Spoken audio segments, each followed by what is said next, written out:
It's a Minimalist Monday edition of Optimal Finance Daily, episode 336, 7 Pieces of Financial Advice That Forever Changed My Life, by Joshua Becker of BecomingMinimalist.com. And I'm Dan, your host here on the show. Welcome back to another week of some of the best personal finance content on the planet. And a big thanks to Health IQ for sponsoring this episode.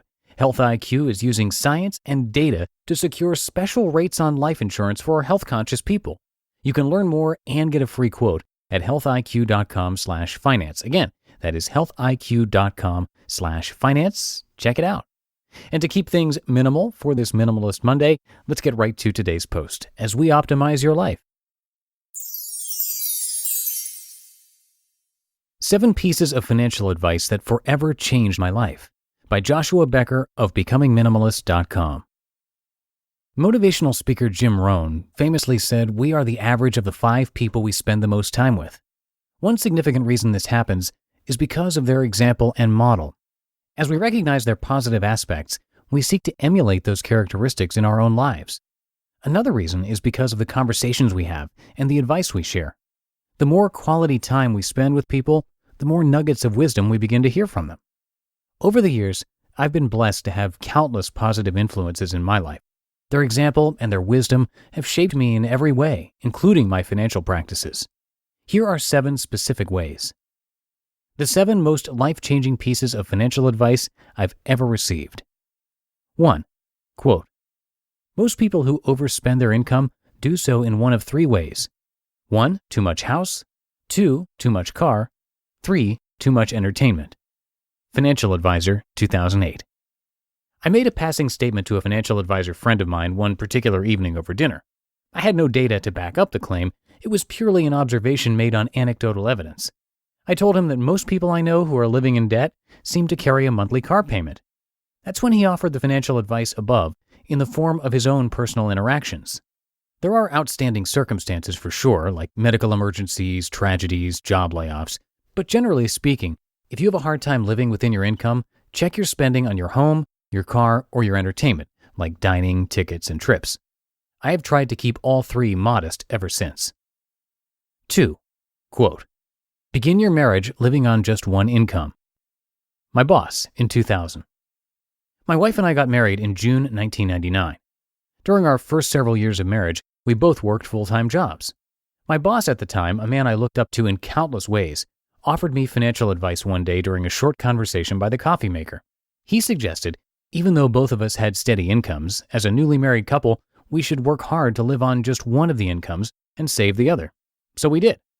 My wife's income each pay period went immediately into savings, and my income went into the checking account. 1 year later, that savings account became the down payment on our first home. And 4 years later, when we had our first child, we were still living on one income, which freed up my wife to choose to stay home if she desired. 3. Quote, "Buy your car with cash." A friend in 2004. My first car, a Chevrolet Corsica, I bought from my parents and paid them back monthly over the course of 1 year. When that car began to sputter 8 years later, I entered the marketplace to purchase another.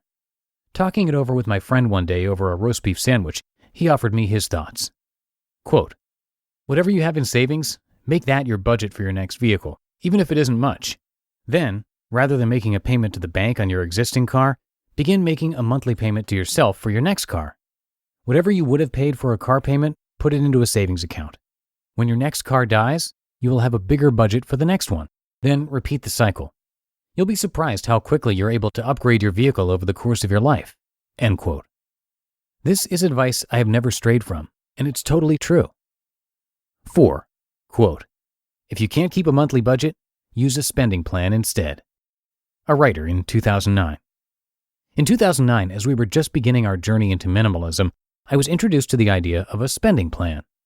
Contrary to a monthly budget that requires detailed tracking and frustrates many, a spending plan provides flexibility as it offers more of a snapshot, moment-in-time glance of your current spending. But the knowledge and lessons learned from the snapshot view of income versus expenses provides valuable insight for course correction. The idea is worth the effort for everyone. First, determine your monthly take-home pay. Second, subtract your fixed monthly costs. The money left over is your monthly discretionary income. With that number in hand, you are in a good place to determine where you'd like that money to go.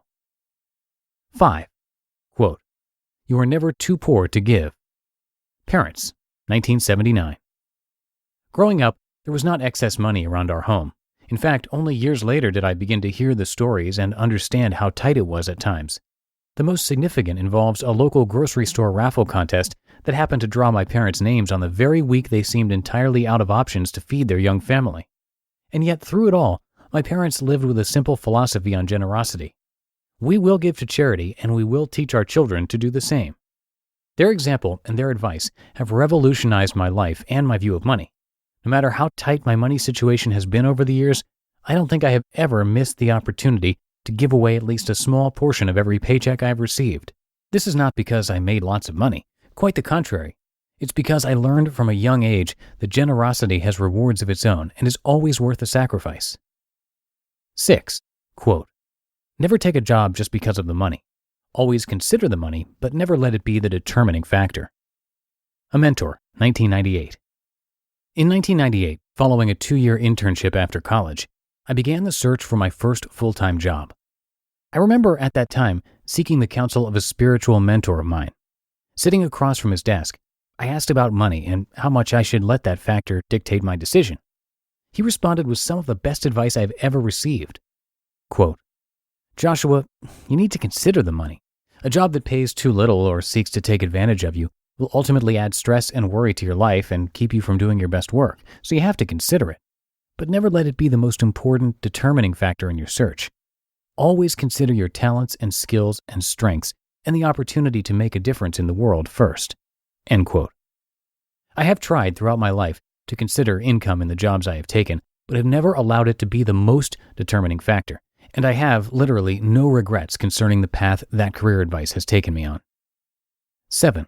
Quote, one extra monthly payment per year on your mortgage shortens the length of your loan by years. Real Estate Broker, 2001. While working through the specifics of our first home purchase, our real estate agent made a passing comment concerning our mortgage payments. For her, I think it was just a simple fact about the mechanics of amortization schedules. But for me, it became a life-changing goal: make one extra monthly payment each year on my mortgage. Over the course of the next 16 years, we've worked hard to add a little extra each month to our mortgage principal, even if it's just $50. In the end, most years it's added up to a full extra monthly payment.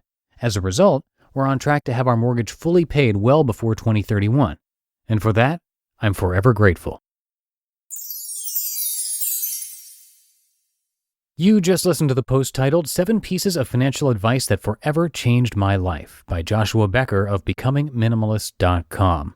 And once again, a big thank you to Health IQ for sponsoring today's episode.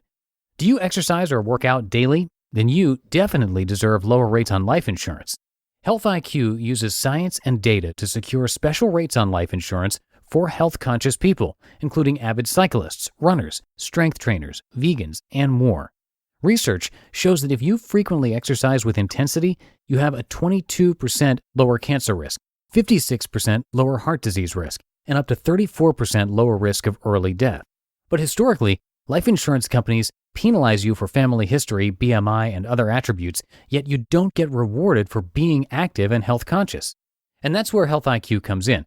They're different in that they will reward you with special rates on life insurance. You can get more info and a free quote using our link.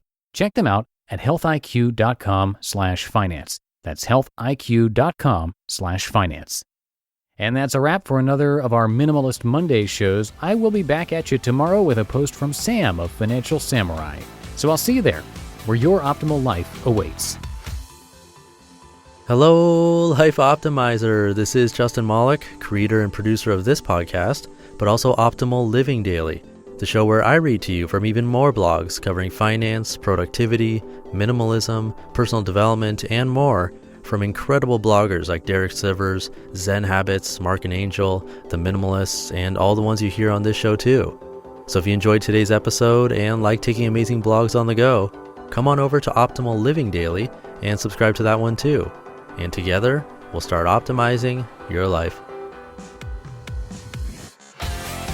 You've been listening to Optimal Finance Daily. Be sure to hit the subscribe button to stay up to date on each new episode and head to oldpodcast.com. That's OLDpodcast.com for a free gift as well as more actionable tips and resources to help you maximize your potential.